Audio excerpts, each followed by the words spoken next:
तो स्वागत है आपका एक नए वीडियो में। ये हमारा झारखंड ज्योग्राफी का क्लास नंबर 19 है, जिसके अंतर्गत आज हम लोग झारखंड के मिट्टियों के बारे में पढ़ेंगे। जैसा कि आपको पिछले क्लास में बताया गया था कि झारखंड में टोटल 6 तरह की मिट्टी पाई जाती है। पहला है आपका लाल एवं पीली मिट्टी, दूसरा है लेटेराइट मिट्टी, तीसरा है अभ्रक युक्त मिट्टी, चौथा है काली मिट्टी, पांचवा है बलुई मिट्टी जिसे लोह युक्त मिट्टी भी कहा जाता है, और लास्ट 6 नंबर है आपका जलोढ़ मिट्टी। तो लाल एवं पीली मिट्टी के बारे में और लेटेराइट मिट्टी के बारे में और आपका अभ्रक युक्त मिट्टी के बारे में हम लोग पिछले क्लास में पढ़ चुके हैं। आज की क्लास में हम लोग काली मिट्टी के बारे में पढ़ेंगे। तो काली मिट्टी के बारे में हम लोग जानते हैं कि इसका जो रंग काला होता है ये आपका टाइटेनिफेरस मैग्नेटाइट के कारण इसका जो रंग है वो काला होता है। और आपको बताया गया था कि जो झारखंड में आर्कियन चट्टान और धारवाड़ चट्टान ज़्यादा देखने को मिलता है। तो आर्कियन और जो धारवाड़ चट्टान जब ये ब्रेक होता है तो आपका लाल एवं पीली मिट्टी देखने को बनती है मतलब। तो झारखंड के अधिकांश भूभाग पे लाल एवं पीली मिट्टी देखने को मिलती है, लगभग 90%। इसके अलावा आपको बताया गया था कि जो आर्कियन चट्टान है, तो जब आर्कियन चट्टान टूटता है तो लाल एवं पीली मिट्टी में वो ब्रेक होता है, ठीक है। और जो धारवाड़ चट्टान टूटता है तो वो आपका सिस्ट के रूप में देखने को मिलता है, जिसको अभ्रक युक्त मिट्टी हम लोग कहते हैं। इसके अलावा हम लोग जाने थे कि अगर ग्रेनाइट चट्टान अगर टूटेगा तो आपका वो लाल एवं पीली मिट्टी के रूप में कन्वर्ट हो जाएगा। और जब लाल एवं पीली मिट्टी का लीचिंग प्रोसेस होगा तो उससे आपका ग्रेनाइट मिट्टी का निर्माण होता है, ठीक है। और उसको हम लोग बोलते हैं ग्रेनाइटिक लेटराइट। क्यों? तो क्योंकि वो ग्रेनाइट से बना लाल एवं पीली मिट्टी और लाल एवं पीली मिट्टी का निक्षालन से हुआ ग्रेनाइट मिट्टी बना, तो उसको हम लोग बोलते हैं ये मतलब उससे आपका लेटराइट मिट्टी बना तो उसको हम लोग बोलते हैं लेटराइटिक ग्रेनाइट मिट्टी, ठीक है। इसके अलावा जब बेसाल्ट चट्टान टूटता है तो बेसाल्ट चट्टान के टूटने से काली मिट्टी का निर्माण होता है। तो एक पॉइंट याद रखिएगा कि जब बेसाल्ट चट्टान टूटेगा तो उससे काली मिट्टी का निर्माण होता है, और फिर जब काली मिट्टी का निक्षालन होगा तो उससे भी लेटराइट मिट्टी बनता है। तो इसको हम लोग बेसाल्टिक लेटराइट मिट्टी कहते हैं। इसको बेसाल्टिक लेटराइट क्यों कहे? क्योंकि बेसाल्ट चट्टान ब्रेक हुआ तो आपका काली मिट्टी बना, काली मिट्टी का जब लीचिंग प्रोसेस हुआ तो उसी से आपका बेसाल्टिक लेटराइट मिट्टी का निर्माण होता है, ठीक है। और काली मिट्टी में इसका जो रंग है ब्लैक यानी कि काला मिलता है। ये किस कारण से? तो आपका टाइटेनिफेरस मैग्नेटाइट, इसके कारण यहाँ पे इसका जो रंग है वो काला होता है। इसके अलावा देखिए जो काली मिट्टी है इसका जो निर्माण होता है आपका, वो निर्माण जो है काली मिट्टी का वो अर्ध शुष्क जलवायु दशा में इसका निर्माण होता है। तो अर्ध शुष्क जलवायु दशा ये क्या कहा जा रहा है इसके बारे में हम लोग आगे पढ़ेंगे। इसके अलावा देखिए कि काली मिट्टी जो है यहाँ पे काली मिट्टी के अंतर्गत हम लोग देखते हैं बेसाल्ट और डायोराइट जो चट्टान है। तो जब बेसाल्ट और डायोराइट चट्टानों का भौतिक अपक्षय होता है यानी कि टूटना फूटना, तो इससे फिर आपका काली मिट्टी का निर्माण होता है। आपको अभी बताया गया था कि बेसाल्ट चट्टान अगर टूटेगा तो काली मिट्टी का निर्माण होता है। तो सिंपल सा बेसाल्ट और डायोराइट चट्टान जब टूटेगा यानी कि उसका भौतिक अपक्षय होगा तो उससे काली मिट्टी का निर्माण होता है। इसको हम लोग और बेहतर तरीके से समझते हैं। आपको बताया जा रहा था अभी आपका ये है शुष्क और अर्ध शुष्क जलवायु दशा। तो आपका यानी कि अर्ध शुष्क के बारे में वेट क्लाइमेट, और शुष्क यानी कि आपका ह्यूमस थोड़ा बहुत रहे, आर्द्रता जो ह्यूमिडिटी है वो रहे। तो शुष्क और जो अर्ध शुष्क दशा होता है जलवायु दशा, तो इस दशा में जब आपका किसी भी चट्टान का जो है वो भौतिक अपक्षय होता है, किसी चट्टान का नहीं, खास करके आपका बेसाल्ट और डायोराइट चट्टान का। तो बेसाल्ट चट्टान और डायोराइट चट्टान इनका जब भौतिक अपक्षय होता है शुष्क और अर्ध शुष्क जलवायु दशा में, तो इससे फिर जो मिट्टी का निर्माण होता है उसको हम लोग बोलते हैं काली मिट्टी। सिंपल सा बात समझिएगा कि शुष्क और अर्ध शुष्क जलवायु दशा में बेसाल्ट चट्टान और डायोराइट चट्टान इनका भौतिक और रासायनिक अपक्षय होता है, तो ये फिर जो है वो ब्रेक होता है यानी कि टूटता है। तो ये दो जो है बेसाल्ट चट्टान और जो डायराइट चट्टान है वो किस में टूटता है, तो आपका काली मिट्टी में टूटता है, यानी काली मिट्टी बनता है इससे। इसके अलावा देखिएगा कि जो राजमहल पहाड़ी क्षेत्र है यहाँ पे आपका डायराइट चट्टान और बेसाल्ट चट्टान बहुत ज़्यादा मिलता है। कहने का अर्थ है राजमहल पहाड़ ही पूरा बेसाल्ट चट्टान और डायराइट चट्टान से बना हुआ है। देन ऐसे में बेसाल्ट और डायराइट चट्टान का भौतिक और रासायनिक अपक्षय होगा, तो इससे वहाँ पे काली मिट्टी का निर्माण होगा। ठीक है। अब देखिए राजमहल पहाड़ी क्षेत्र में जो रेनफॉल है रिलेटिवली लो होता है, यानी कि जहाँ पे हम लोग बात करते हैं ना, अभी देखिए कि शुष्क और जो आपका अर्ध शुष्क जो जलवायु दशा है, यानी कि यहाँ पे जो रेनफॉल होगा वो सापेक्षिक रूप से कम होगा। ठीक है। कहने का अर्थ है शुष्क और अर्ध शुष्क यानी जहाँ पे जो वर्षा है वो हल्का कम हो तो वहाँ पे काली मिट्टी देखने को मिलता है। ठीक है। और जहाँ पे वर्षा ज़्यादा होगा वहाँ पे आपका लेटराइट मिट्टी मिलेगा, और जहाँ पे वर्षा कम होगा वहाँ पे काली मिट्टी देखने को मिलेगा। क्यों, तो देखिए काली मिट्टी है, अगर वर्षा ज़्यादा होगा तो इस काली मिट्टी का फिर जो है परिवर्तन किस में हो जाएगा, लीचिंग प्रोसेस के कारण वो लेटराइट मिट्टी में बदल जाएगा। और अगर बेसाल्ट है तो आपका बेसाल्टिक लेटराइट बना, और अगर ग्रेनाइट है तो आपका ग्रेनाइटिक लेटराइट मिट्टी बनेगा। सिंपल सा ये बात आप समझिएगा। दो ही कॉन्सेप्ट है। एक कॉन्सेप्ट है कि जो आपका राजमहल पहाड़ी क्षेत्र है यहाँ पे ये जो पहाड़ है ये आपका बेसाल्ट और डायोराइट चट्टान से बना है। देन ऐसे में इन दोनों चट्टानों का जो है वो शुष्क और अर्ध शुष्क जलवायु दशा, शुष्क और अर्ध शुष्क जलवायु दशा यानी कि वहाँ पे रेनफॉल जो है वो कम होगा।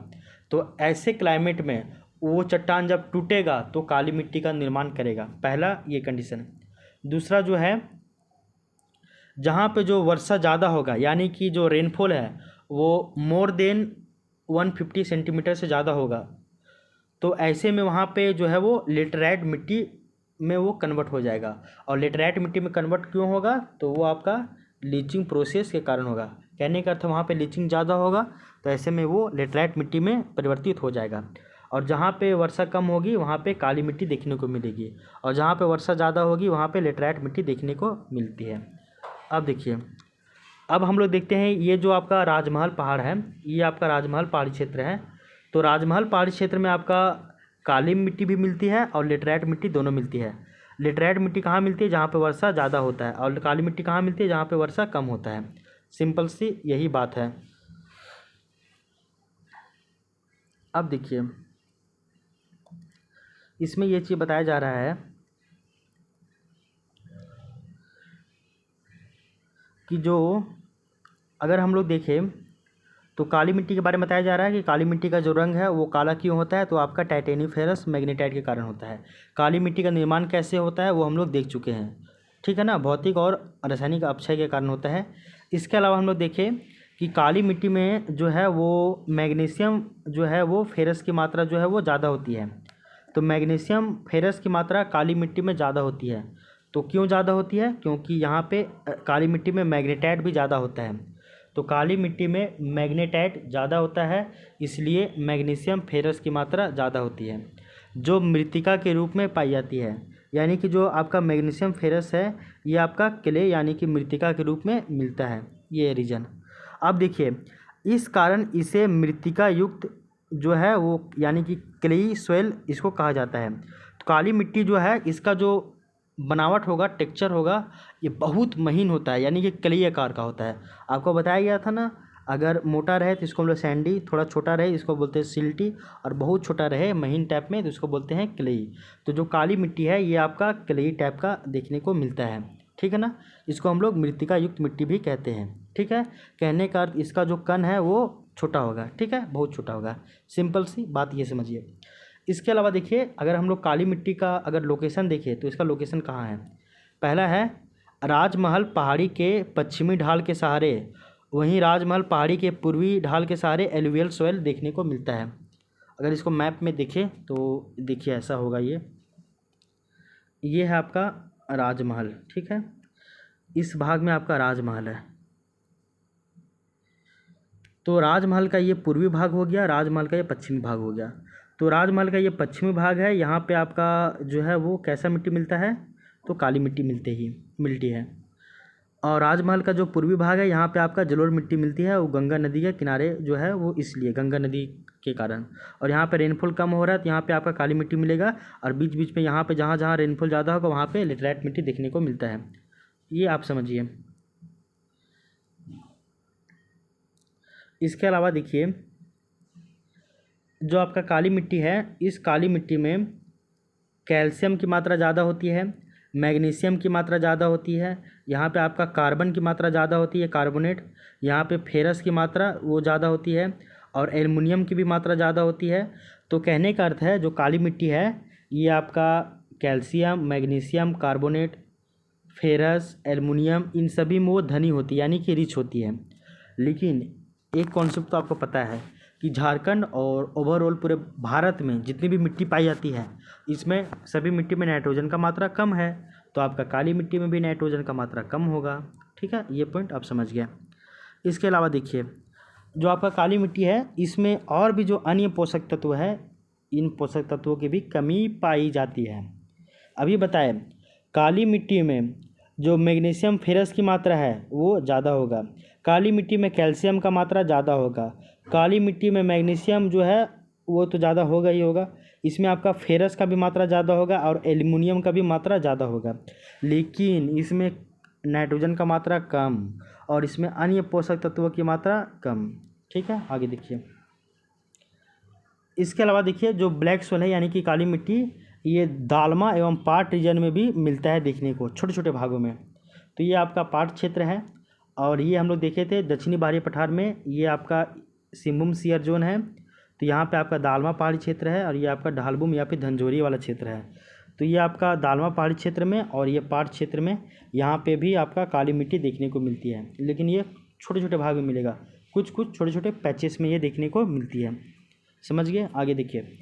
झारखंड में जो काली मिट्टी मिलती है वो आपका रांची हजारीबाग पठारी क्षेत्र में भी मिलता है, नदी घाटियों एवं चैनलों के दोनों किनारों के मध्य ये पाई जाती है। आगे देखिए, काली मिट्टी जो है हम लोग बताए कि आपका राजमहल पहाड़ी क्षेत्र में भी काली मिट्टी देखने को मिलेगा। इसके अलावा आपका दालमा पहाड़ी क्षेत्र में काली मिट्टी देखने को मिलता है, पाट रीजन में भी काली मिट्टी देखने को मिलता है, छोटे छोटे पैचेस में। इसके अलावा रांची हजारीबाग जो पठार है, इस रांची हजारीबाग पठार में भी जो है वो नदी घाटी में भी रांची हजारीबाग पठार, और रांची हजारीबाग पठार में जो आपका नदी है, इन नदियों में भी आपका जो है वो काली मिट्टी नदी घाटी में भी देखने को मिलती है। ठीक है, आगे देखो।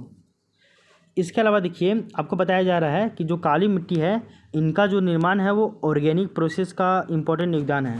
कहने का अर्थ है कि जो आपका रांची हजारीबाग वाला जो एरिया है, यहाँ पे जो छोटी छोटी नदियाँ हैं, इन नदियों के जो घाटी वाला क्षेत्र है, इन घाटियों में भी काली मिट्टी देखने को मिलती है।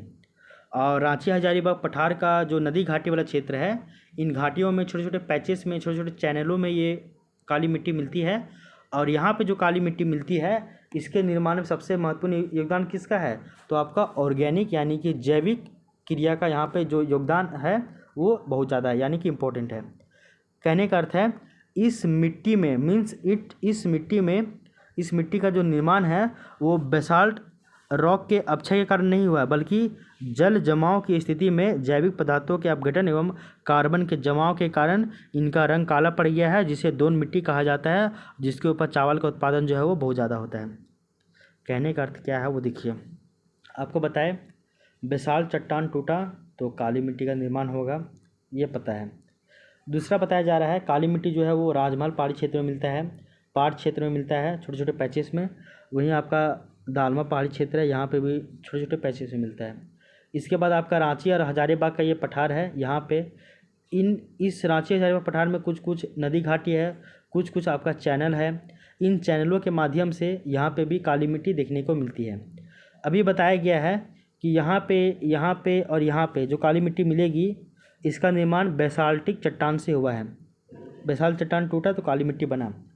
लेकिन बताया जा रहा है कि इस वाले भाग में, यानी कि रांची हजारीबाग पठार में, इस वाले भाग में रांची हजारीबाग पठार में जो नदी घाटी है और जो आपका छोटे छोटे चैनल है, इन चैनलों में जो आपका काली मिट्टी मिलता है, इसका निर्माण में जो जैविक प्रोसेस है ना, यानी कि ऑर्गेनिक प्रोसेस, जैविक प्रक्रिया, इसका योगदान ज़्यादा है। ठीक है। और इसमें बताया गया है इसका जो निर्माण है वो बेसाल्टिक चट्टानों के टूटने से नहीं, बल्कि जो है नदी घाटियों में जल जमा हुआ, और जल जमाव के कारण यहाँ पे जो जैविक पदार्थ है, तो उन जैविक पदार्थों का अपघटन हुआ और उसके बाद कार्बन का जमा हुआ, देन इसका रंग जो है वो काला पड़ गया, तो फिर काली मिट्टी का निर्माण हो गया। समझ में आ गया। तो यहाँ पे काली मिट्टी का निर्माण बेसाल्टिक चट्टान के टूटने से, यहाँ पे काली मिट्टी का निर्माण आपका जो है वो नदी घाटियों में जल जमा हुआ, तो आपका जैविक पदार्थ जो है उनका अपघटन हुआ, तो उनका रंग काला हो गया। सिंपल सी बात ये है, इसको आपको समझ जाना चाहिए। इसके अलावा देखिए, जो आपका काली मिट्टी है, तो जो आपका जिसका निर्माण जैविक प्रक्रिया के कारण हो रहा है हजारीबाग और रांची वाले नदी घाटियों में, इसी को जो है वो दोन मिट्टी कहते हैं। ठीक है। दोन मिट्टी का अलग अलग प्रकार बहुत सारा हो सकता है। बहुत जगह पे हम लोग लाल एवं पीली मिट्टी को भी दोन मिट्टी कहते हैं, जिसका जो टेक्सचर है वो कई प्रकार का होता है उसको। ठीक है ना। और जो आपका काली मिट्टी है, इसका भी जो टेक्सचर है वो भी आपका कई प्रकार का ही है ज़्यादातर। तो काली मिट्टी को भी हम लोग, जो रांची हजारीबाग पठार वाला रीजन है जहाँ पे इसका निर्माण बेसाल्टिक चट्टान के टूटने से नहीं हुआ है, बल्कि आपका ऑर्गेनिक प्रक्रिया के माध्यम से हुआ है, इसको हम लोग बोलते हैं दोन मिट्टी। यहाँ पे भी क्यों? क्योंकि इसका भी जो टेक्सचर है वो कैसा है, तो आपका कलई है, कलई टेक्सचर होने के कारण। अब देखिए, काली मिट्टी हम लोग समझ गए। काली मिट्टी में हम लोग क्या क्या देखें वो देखिए। काली मिट्टी में हम लोग सबसे पहले जाने कि इसका जो निर्माण है वो कैसे होता है। काली मिट्टी में जो इसका रंग है काला, वो टाइटेनिफेरस मैग्नेटाइट के कारण होता है, ये जाने। काली मिट्टी का जो टेक्सचर है वो आपका कई प्रकार का होता है। इसका निर्माण कैसे वो जाने। दो तरह का जाने, एक बेसाल्ट चट्टान के टूटने से, और एक हम लोग जाने कि जो नदी घाटी में जो आपका जल जमा हो गया और वहाँ पे जो भौतिक पदार्थ है उनका अपक्षय हो गया, इससे भी उसका रंग काला पड़ जाता है, तो ऐसे में काली मिट्टी का निर्माण हो जाता है। ये हम लोग जान गए। ठीक है ना। काली मिट्टी में चावल उत्पादन ज़्यादा होता है। ठीक है ना। तो काली मिट्टी के बारे में हम लोग जान गए यहाँ तक, ये वाला पीछे वाला पॉइंट। अब देखिए, एक चीज़ और बताया जा रहा है आपका। हम लोग ये जान गए हैं कि राजमहल पहाड़ी क्षेत्र जो है वो डायरॉइट और आपका बेसाल्ट दोनों चट्टान से बना हुआ है। तो देन ऐसे में डायरॉइट या फिर बेसाल्ट चट्टान जो टूटेगा तो काली मिट्टी बनेगा। तो जहाँ पर रेनफॉल कम वहाँ पे काली मिट्टी, और जहाँ पर रेनफॉल ज़्यादा तो काली मिट्टी बदल जाएगी किसमें, लेटराइट मिट्टी में। सिंपल सा ये अर्थ है। ठीक है। इसके अलावा देखिएगा आप, काली मिट्टी हम लोग पढ़ लिए। तो हम लोग का जो झारखंड का जो मिट्टी है, पहला जो है आपका लाल एवं पीली मिट्टी कंप्लीट, दूसरा आपका लेटराइट मिट्टी कंप्लीट, तीसरा काली मिट्टी कंप्लीट, चौथा अभ्रक युक्त मिट्टी कंप्लीट। अब हम लोग बलुई मिट्टी या फिर जो लौह युक्त मिट्टी है इसके बारे में पढ़ेंगे, और चौथा आपका छठा आपका जलोढ़ मिट्टी के बारे में पढ़ेंगे। अब देखिए, सबसे पहले हम लोग जानते हैं कि जो आपका बलुई मिट्टी है या फिर जो लौह युक्त मिट्टी है इसके बारे में देखते हैं। तो इसके बारे में एक पॉइंट बताया जाता है कि दामोदर बराकर जो बेसिन है, दामोदर और बराकर वाला जो बेसिन है, यहाँ पे जो मिट्टी मिलती है इस मिट्टी को हम लोग क्या बोलते हैं, बलुई मिट्टी बोलते हैं, या फिर इसी को हम लोग लोहयुक्त मिट्टी कहते हैं। ठीक है। आगे देखिए, ये जो आपका लोहयुक्त मिट्टी है इसमें आयरन ऑक्साइड और पोटास का जो मात्रा है वो ज़्यादा होता है।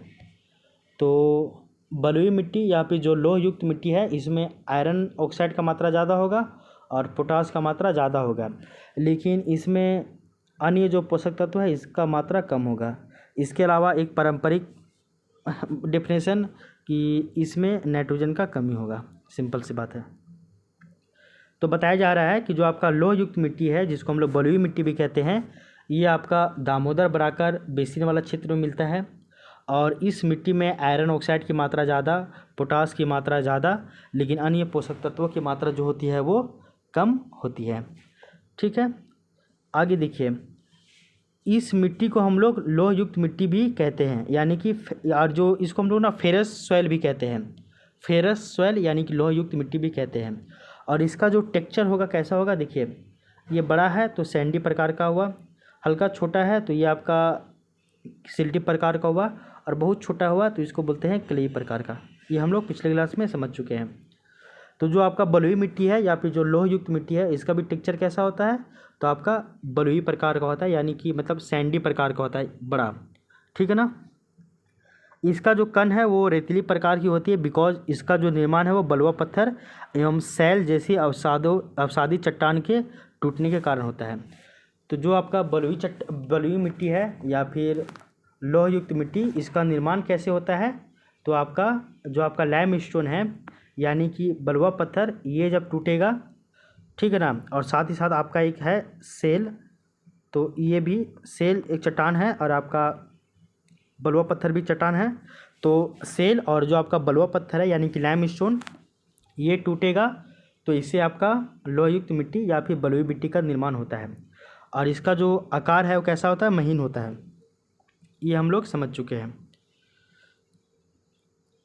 ठीक ना। महीन नहीं होता, मतलब रेतीली प्रकार का होता है और ये इसका सैंडी टेक्सचर होता है यानी कि बड़ा बड़ा। इसके अलावा देखिए, इसके अलावा हम लोग जानते हैं कि जो आपका बलुआ पत्थर है, जो अवसादी ये बलुआ पत्थर हो गया या फिर जो सेल चट्टान है, ये अवसादी चट्टान है और इन अवसादी चट्टानों का जो ब्रेक होता है यानी कि टूटता है, तो टूटने के बाद बलुई मिट्टी का निर्माण होता है। इसके अलावा जानिए, इन रॉक का जो निर्माण है यानी कि बलुआ पत्थर और जो सेल का निर्माण है वो कोयला निर्माण के दौरान ही हुआ था। यानी कि जो आपका बलुआ पत्थर है और आपका जो सेल चट्टान है, ये सब अवसादी चट्टान है। तो इन अवसादी चट्टानों का निर्माण कब हुआ था? तो आपका कार्बोनीफेरस काल में हुआ था, जब कोयला का निर्माण हो रहा था, तो उसी समय। आगे देखिए, इनका निर्माण कोयला निर्माण के समय हुआ यानी कि कार्बोनीफेरस काल में हुआ। इस कारण दामोदर और जो ब्राकर घाटी है, ब्राकर घाटी में तो आपका ये अब्रक युक्त मिट्टी सबसे ज़्यादा मिलता है, ये आपको पिछले क्लास में बताया गया है। जबकि जो आपका दामोदर घाटी है, यहाँ पे आपका बलुई मिट्टी बहुत ज़्यादा मिलेगा और ब्राकर घाटी में भी कुछ कुछ मात्रा में मिलता है। तो इस कारण दामोदर घाटी जो है वो, दामोदर घाटी में अवसादी चट्टान जो है वो 2 लेयर में पाया जाता है। अवसादी चट्टान जो है वो 2 लेयर में, मतलब 2 कोल लेयर के मध्य में पाई जाती है। कहने का अर्थ है वो समझिए, बलुई मिट्टी या फिर जो लोह युक्त मिट्टी है, इसका निर्माण बलुआ पत्थर या फिर जो सेल चट्टान है जो कि अवसादी चट्टान है, इनके ब्रेक होने के कारण यानी कि इनके टूटने के कारण हुआ। जो आपका बलुआ पत्थर है और जो आपका सेल चट्टान है यानी कि अवसादी चट्टान, इनका जो निर्माण है वो कोयला निर्माण के समय हुआ है। और कोयला का निर्माण कब हुआ है? गोंडवाना कोयले का निर्माण तो आपका कार्बोनीफेरस काल में हुआ है। इस कारण जो आपका दामोदर घाटी है, यहाँ पे जो अवसादी चट्टान है, इसका अवसादी चट्टान जो है 2 कोल लेयर के मध्य में पाया जाता है। कहने का अर्थ है क्या? वो देखिए, एक कोयला का लेयर ऊपर है, एक कोयला का लेयर नीचे है, फिर एक कोयला का लेयर जो है वो नीचे है, और बीच में जो आपका चट्टान मिल रहा है ये है आपका अवसादी चट्टान, जो कि आपका लाइमस्टोन यानी कि चूना पत्थर है, और आपका सेल है। तो ये आपका सेल और आपका लाइमस्टोन है। तो ये जो है दामोदर घाटी में 2 लेयर के मध्य पाया जाता है। कोयला का एक लेयर ये है, एक लेयर ये है, और इन दोनों के मध्य में आपका ये अवसादी चट्टान देखने को मिलता है। ये हम लोग समझ गए, यहाँ तक दिक्कत नहीं है। अब देखिए, बट रिवर के किनारे के सहारे लोह युक्त मिट्टी, मृत्तिका युक्त जो मिट्टी है वो क्ले के रूप में पाई जाती है, जिसमें राइस प्रोडक्शन बहुत ज़्यादा होता है। कहने का अर्थ है, ये आपका नदी है, तो नदी के किनारे किनारे में जो ये आपका लोह युक्त मिट्टी मिलता है, इसका जो टेक्सचर होता है वो आपका क्लेई प्रकार का होता है, यानी कि छोटा छोटा होगा। वैसे तो आपका ये इसका टेक्सचर बड़ा बड़ा होगा, यानी कि सैंडी आकार का होगा, ये रेतीली प्रकार का होता है इसका नेचर। लेकिन आपका नदी के किनारे कैसा होगा? तो छोटे छोटे आकार में होता है, क्लेई प्रकार में। और इसमें आपका चावल का जो खेती है, चावल का खेती वो बहुत ज़्यादा होता है, चावल का खेती। आई होप ये वाला पॉइंट आपको समझ में आया होगा। अब देखिए क्या बताना चाह रहे हैं वो देखिए, ठीक है ना, वो अभी बताते हैं आगे। तो यहाँ तक आपको समझ में आ गया है। अभी क्या बताएगी आपको कि लोह युक्त जो मिट्टी है, जिसको हम लोग बलुई मिट्टी कहते हैं, इसका निर्माण कैसे होता है और ये कहाँ पे पाया जाता है। साथ ही साथ हमको आप लोग को ये वाला बता दिए हैं कॉन्सेप्ट कि एक कोयला क्षेत्र ऊपर है, एक कोयला क्षेत्र ऊपर है, और इसके बीच में आपका अवसादी चट्टान मिलेगा, यहाँ पे आपका अवसादी चट्टान मिलेगा, यहाँ पे अवसादी चट्टान मिलेगा, और इसके ऊपर में जो है आपका लोहयुक्त मिट्टी, मतलब ये कोयला का लेयर पाया जाता है। ये वाला क्षेत्र बता दिए हैं। ऐसा क्यों होता है? क्योंकि कार्बोनीफेरस काल में इसका निर्माण हुआ, कोयला निर्माण के दौरान इन चट्टानों का, इसलिए ये 2 कोयला जो है लेयर है इसके मध्य में ये पाया जाता है। साथ साथ आपको ये बताया गया है कि जो आपका इसका जो नेचर है वो सैंडी आकार का होता है, लेकिन जो आपका नदी वाला जो क्षेत्र है नदी घाटी का, तो इसके किनारे का जो क्षेत्र है यहाँ पे इसका जो आकार होगा वो कलीय प्रकार का भी हो जाता है। ये वाला पॉइंट आपको बताया गया है। इसके अलावा देखिए इस मिट्टी के बारे में बताया गया है कि इस मिट्टी में आयरन ऑक्साइड की अधिकता के कारण इसका जो नेचर होता है वो क्षारीय होता है। अभी बताया गया है कि लोह युक्त मिट्टी या फिर जो बलुई मिट्टी है यहाँ पे इसमें पोटास का मात्रा ज़्यादा होगा, आयरन ऑक्साइड की मात्रा ज़्यादा होगा, लेकिन इसमें अन्य पोषक तत्वों की मात्रा कमी होगी, नाइट्रोजन का भी कमी होगा। लेकिन ये जो मिट्टी है इसमें आयरन ऑक्साइड का मात्रा ज़्यादा है, इस कारण इसका जो नेचर होगा कैसा होगा, क्षारीय होगा। ठीक है।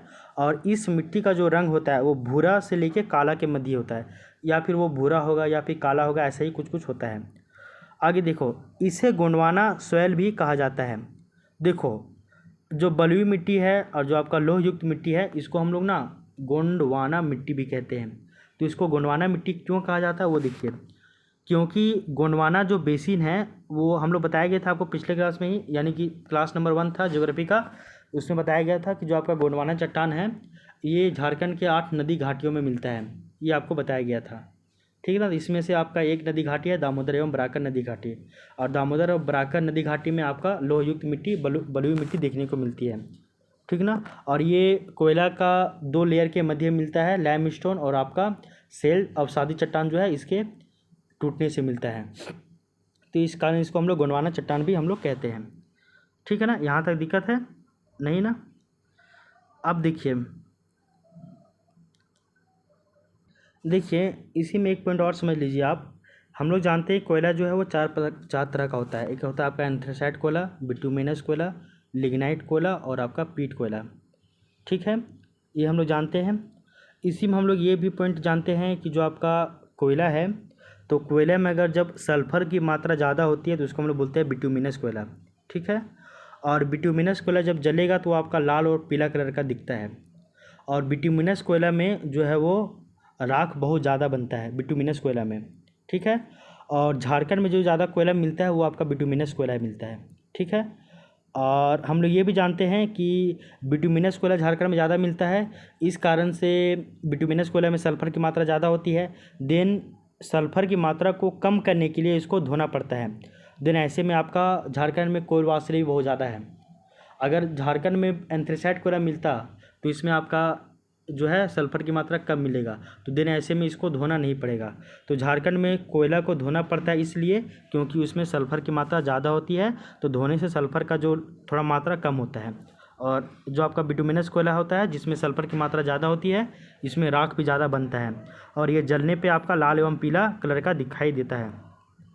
इसके अलावा देखिएगा जो आपका एंथ्रेसाइट कोयला होता है, इस एंथ्रेसाइट कोयला में सल्फ़र की मात्रा नहीं होती है। देन ऐसे में एंथ्रेसाइट कोयला को धोना नहीं पड़ता है, उसको कोल वासरी की ज़रूरत नहीं है।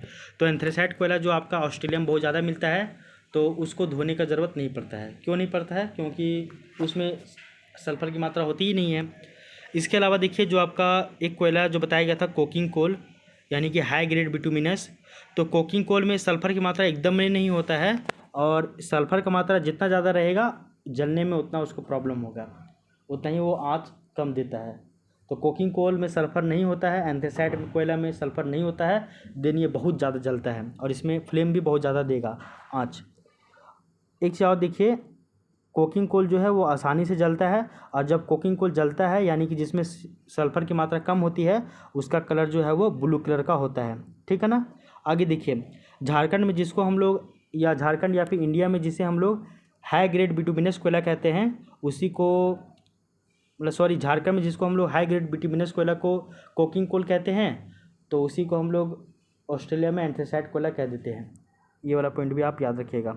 तो हाई ग्रेड बिटुमिनस कोयला को ही कोकिंग कोल कहा जाता है। तो झारखंड में और इंडिया में हम लोग हाई ग्रेड कोकिंग कोल भी कहते हैं इसको, हाई ग्रेड बिटुमिनस कहते हैं झारखंड और इंडिया में, और ऑस्ट्रेलिया में इसको कोकिंग कोल कहा जाता है। बात वही है। ठीक है। तो ये था आपका बलुई मिट्टी या फिर जो लोह युक्त मिट्टी है, ये क्या है क्या नहीं है इसके बारे में हम लोग जान गए हैं। इसके अलावा हम लोग एक और मिट्टी के बारे में पढ़ेंगे, वो मिट्टी है आपका जलोढ़ मिट्टी, यानी कि एलुवियल सॉइल। तो एलुवियल सॉइल आपका 2 तरह का मिलता है, एक आपका खादर, एक आपका भांगर। तो खादर जो है वो झारखंड में मिलता है, बांगर नहीं मिलता है, यानी कि भांगर नहीं मिलता है, खादर देखने को मिलता है।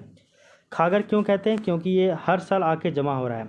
अगर एक बार आया, जमा हो गया, फिर इसमें डिपोजिशन नहीं हो रहा है तो ये आपका खादर बांगर हो जाएगा। लेकिन इसमें हर साल नया नया आ रहा है तो इसको बोलते हैं खादर।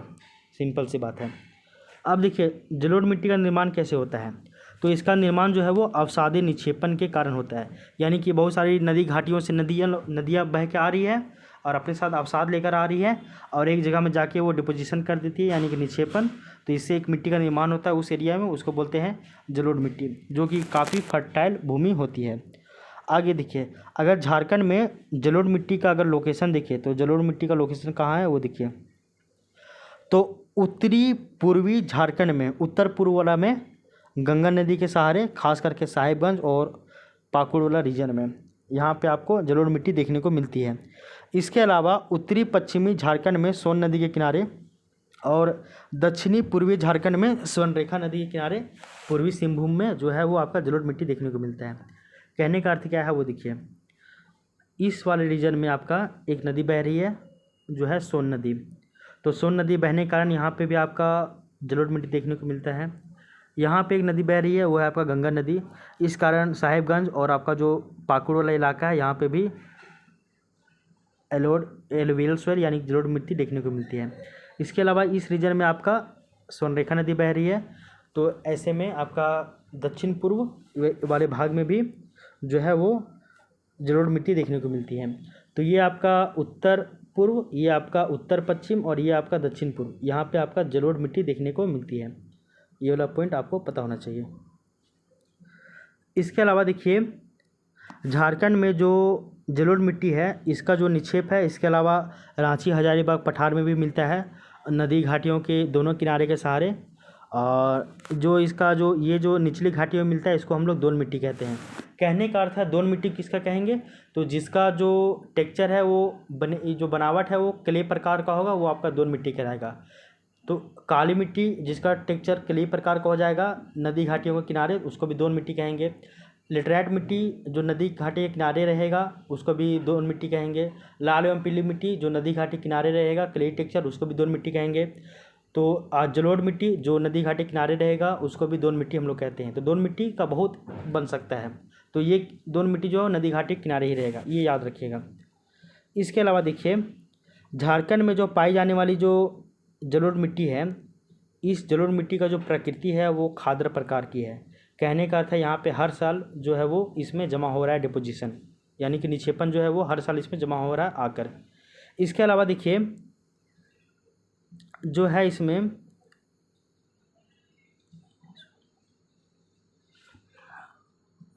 तो इस तरह से हम लोग जलोढ़ मिट्टी के बारे में भी पढ़ चुके हैं। तो झारखंड में टोटल 6 तरह की मिट्टी पाई जाती है। इन 6 मिट्टी के बारे में हम लोग पढ़ चुके हैं, ठीक है ना। तो हम लोग नदी के ये मिट्टी वाला टॉपिक जो है वो लगभग इसमें कंप्लीट हो गया है। इसमें एक क्लास और आएगा। नेक्स्ट क्लास में हम लोग जानेंगे कि झारखंड में जो मिट्टी है इसका जो स्थानीय वर्गीकरण किया गया है, जैसे कि आपका दोन मिट्टी, टाँड़ मिट्टी, बारी मिट्टी, इनमें तो दोन, ताड़, बारी ये सभी मिट्टी क्या होता है इसके बारे में हम लोग नेक्स्ट क्लास में पढ़ेंगे। तो आज के क्लास में हम लोग क्या जाने, तो जैसा कि आपको बताया गया था कि झारखंड में टोटल 6 तरह की मिट्टी पाई जाती है। 3 मिट्टी के बारे में कल पढ़े, 3 मिट्टी के बारे में आज पढ़े, तो 6 मिट्टी कंप्लीट हो गया। 6 मिट्टी कौन कौन, पहला पढ़े लाल एवं पीली मिट्टी, दूसरा पढ़े लेटेराइट मिट्टी, तीसरा पढ़े काली मिट्टी, चौथा पढ़े आपका अभ्रक युक्त मिट्टी, पाँचवा पढ़े बलुई मिट्टी जिसको हम लोग लोह युक्त मिट्टी भी कहते हैं, और छठा और लास्ट हम लोग पढ़े जलोढ़ मिट्टी के बारे में। तो इन सभी मिट्टी के बारे में हम लोग झारखंड के संदर्भ में पढ़ चुके हैं। और हम लोग कल नेक्स्ट क्लास में हम लोग जानेंगे कि झारखंड में जो मिट्टी है इसका जो स्थानीय वर्गीकरण किया गया उसके बारे में जान लेंगे। तो फिर आपका जो मिट्टी वाला टॉपिक है ये टॉपिक पूरा कंप्लीट हो जाएगा, ठीक है। तो मिलते हैं फिर नेक्स्ट क्लास में, तब तक के लिए thank you, take care, bye bye.